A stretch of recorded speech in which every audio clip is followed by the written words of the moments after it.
Well, that was an eventful day at the track. Mike Mullen from MikeMullen.net. Kentucky Speedway, Friday evening. And JimmieJohnson and KyleBusch are on the pole, but that's really not the story today. In fact, we have several stories. We have the Matt Kenseth story up on MikeMullen.net, and the Jack Roush version also up on MikeMullen.net. And we've got an interesting little tit-for-tat with Juan Pablo Montoya and Brad Keselowski. I'm not sure what was going on there, but they ended up in the NASCAR trailer. Brad did, at least, voluntarily, NASCAR says, but they were both warned to cut it out. Keselowski's in a backup car for the 400 Saturday night.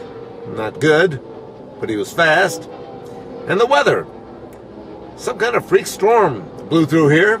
It was 110 degrees during the day. The heat index over 100 on the ground. And when the front moved through, it fell down to the 70s. Cold, windy, 60-mile-an-hour winds blew over tents. A lot of tents were here not for rain, but to protect against the sun. Well, they were all over the place. Broken. One crewman went to the hospital with some minor injuries. Strange day, and then that was halfway through qualifying.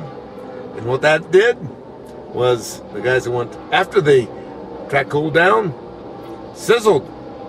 Jimmie Johnson was one of them. New track record? Yes, sir, 181 miles an hour. I'm not sure why they're going so fast these days. It's a bumpy track. It's an old track. It's got character.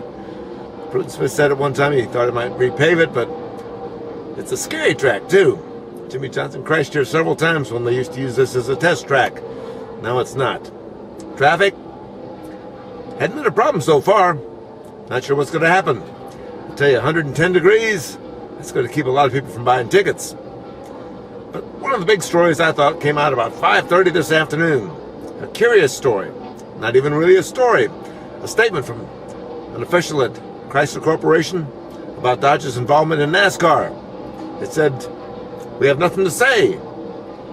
We're glad that people are asking questions, but we have no commitment yet and no partners, and when we've got something to say, we'll say something." That, to me, says a heck of a lot. It's almost the 1st of July, and Chrysler and Dodge haven't decided whether they'll come back to NASCAR next year. They got no teams. The engine program is up for grabs. I tell you, to me, that's a little ominous. Roger Penske's going to Ford. Matt Kenseth, I think he's going to Toyota. Fourth car at Joe Gibbs Racing. Joey Logano sticks around. Not sure exactly how they're going to mix and match. I'm thinking that Matt Kenseth is going to be the Home Depot guy, but we'll see. We talked to him today. He wouldn't say much of anything, except it wasn't up to him. And he didn't really have any good explanation for why he wants to leave.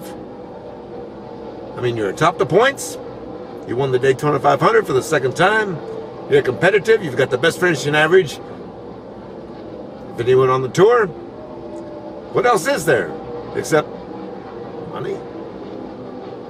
Don't know. Guess we'll find out. Friday night, Mike Mullen from MikeMullen.net, Kentucky Speedway. And let's go out and play in traffic.